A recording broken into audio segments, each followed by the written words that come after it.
Lain na sad ni nga sambingay nga nagtugan kung unsay mahitabo dinhi sa kalibutan, samtang nagpanaw pata padung ngadto sa langit. Nya matud pa dinhi mura kuno nigbaling ang simbahan o ang gingharian sa Dios nga makuha ang mga maayo o mga dautan o way kapuslanan nga mga isda. Nya nigabot na sa katapusan, hagpaton lainon ang mga dautan gikan sa mga maayo. Nya ang mubuhat niini mao ang mga anghel sa Ginoo. Di kita kabalibad kay mas gamhanan man to kay kanato kun guruyon ta ato padung adto sa langit, sunod ta. Kun guruyon sa ta padung adto sa impierno o gitambog atong hudno nga nagdilaab, sunod ra sad ta. Wa na ditoy gamhanan o mga powerful, mga wealthy people. Kitang tanan equal nga mura na lang ta dito mga itoy nga powerless, mag-agad na lang sa hukom sa Ginoo. Gilingay mong tupad ing na asa ka kaibutang sa anghel ing na langit o hudno. Karon unsaon nato pagsiguro ang mga adto tag langit. Matod pa sa unang pagbasa, kinahanglan murata og kaning lapok nga minasa. Mag-agad ra gid ta sa kamot sa Ginoo nga maoy gitawag og the potter, ang maghihimog kulon nga siya maoy mopurma nato. Pasagda nato ang Ginoo nga siya mopurma nato. Kanus man ta mahimong dautan kun mosupak ta sa nagpurma nato. Kanabang resistance, disobedience, mosupak.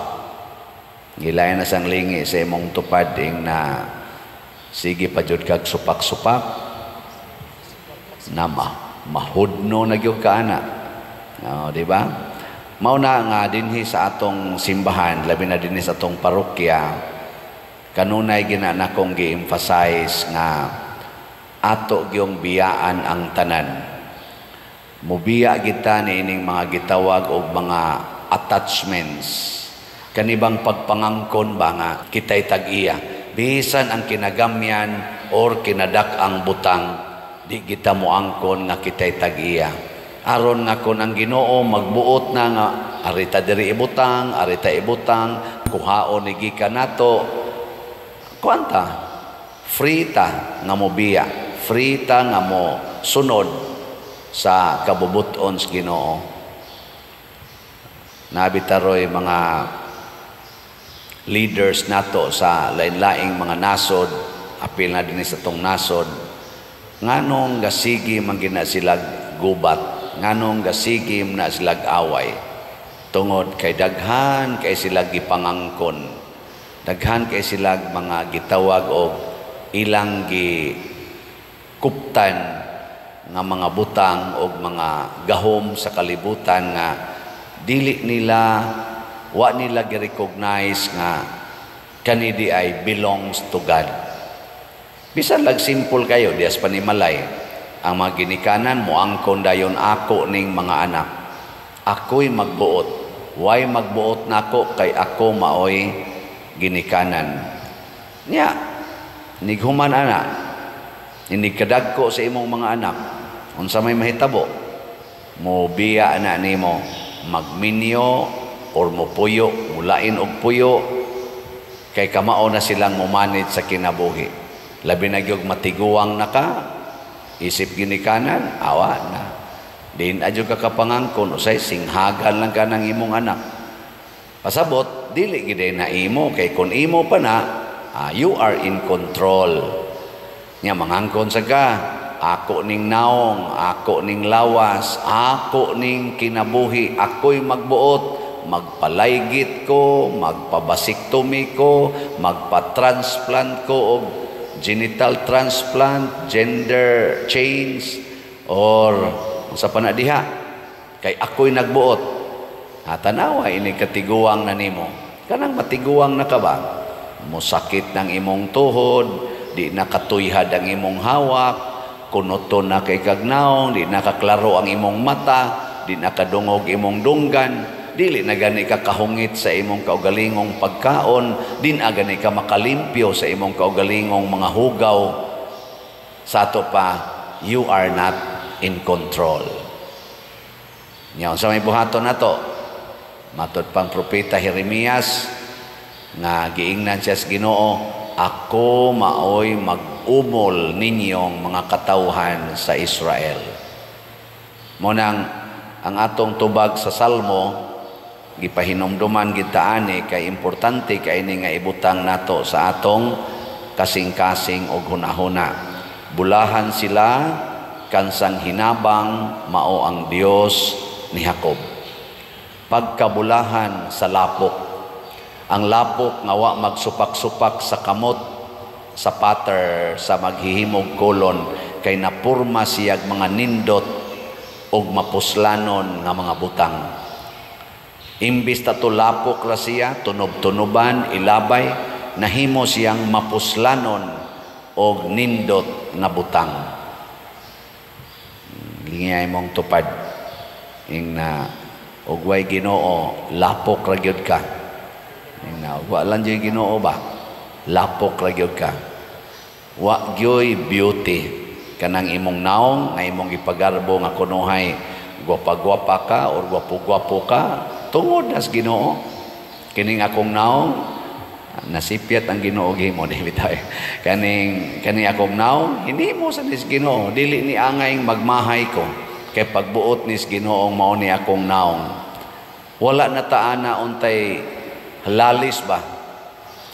Kalibutan sa gud karon mga buangon sa kaistanan, kuntis-kuntison manoog kinsay pinakagwapa, pinakagwapo, height, body, ana kuntis-kuntison murag yung kitay gahimo mao na nga nasud na noon sa hunahuna sa mga tao nga I am in control, kontrolon ko ni akong lawas nga murag kog Coca-Cola body kay moapil kog mga beauty pageant, kontrolon ko ni akong naong pintalan ko nig maayo nga mura na gyud kog dal, mura na kog plastic nga dili na gyud tong natural, pulos na lang gyud pintal ang kuan ako, naghatag na kog beauty because I am in control. Mao na gitawag og mga deceptions sa kalibutan. Hunong nataana, dili ta mahimong bulahan, ma-stress ta, ma-insecure ta, mahadlok ta, labaw tanan, makasala ta. Nga ini kasala na nato, mahimo na tang ngilad nga isda. Way kapuslanan nga isda. Og iiksa na tangadto sa hudno nga nagdilaab. Apan kadto mga maayong tao katong giumol sa Ginoo, nisunod sa Ginoo, adto gitos langit. Muna si San Alfonso Liguori og ang mga santos, pulos ni sila dunay gihuptan nga ilang mga gasas kalibutan. Sama ni Alfonso Liguori, master siya sa canon law o sa civil law. Sikat kay sa unang panahon, sikat kaayog mahimo kang lawyer. Lawyer sa civil, lawyer sa simbahan. Kaya ang simbahan sa unang panahon o ang gobyerno, labi na dito sa Italy, kay Italian man ni siya, anak kay na sila. Kanang abisan nga ni karon, kuan gyud suod gyud ni sila. Muna pwede ka mahimong lawyer sa civil, pwede sa kang mahimong lawyer sa simbahan. Pero gibiyaan to niya ug nagpuyo siya nga ordinaryong tao. Gihimo siyang obispo. Sikat kay nang obispo na amang gani mga pari, amo mga igsoong pari nga mao ginay ambisyon mabisyap, mamonsenyor ana, mabisyap, lipay kayong tao ana or pari.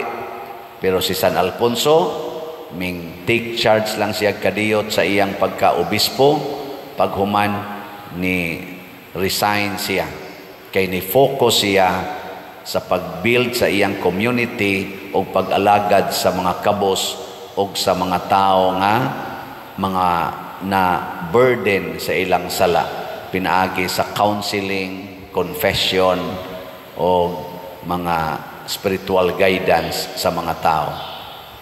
Gipalabigid niya unsay gustos Ginoo nga gamitan sa iyang kaugalingong mga gasa, dili ang pagpahimos niini.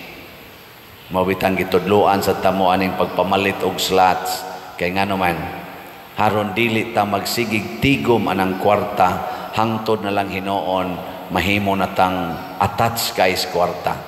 Ako gining gibalik-balik, ihatag nya unsaon paghatag dinhi sa atong parokya, pinaagi sa atong mga slots, mga projects. Giling nga imong tupad na excited kang mopalit og slot kada semana. So salamat kayo ninyo mga donors. Congratulations sa inyong pag-detach niya ng inyong mga tag 500 para sa atong SBF DAG o tag 1,000 para sa atong Mother Mary's Healing and Deliverance. Kanang ginagmay nga detachment nato tungod kay nahigugma ta sa pag-alagad sa simbahan, mauna na ang pagpurma nato sa kamot sa Ginoo. Og mahibong lang ka, mas mudaghan ang imong grasya. Ngano man, na-establish naman ang beauty sa imong kinabuhi. Ang imong kinabuhi mahimo nang mapuslanon og nindot. Beautiful and useful life. Og mauna na ang gitawag og holy life. Beautiful unya useful. Na may og daghan nga beautiful pero dili useful. Pero nasa no useful nga di sad beautiful. Adi mahitaboy basta useful gani, beautiful gina siya. Pasabot mapuslanon alang sa panginahanglan sa katilingban. Hinaut unta nga padayon ta niining pagpaumol nato sa Ginoo og masinati nato ang tinuod nga kabalaan sa kinabuhi.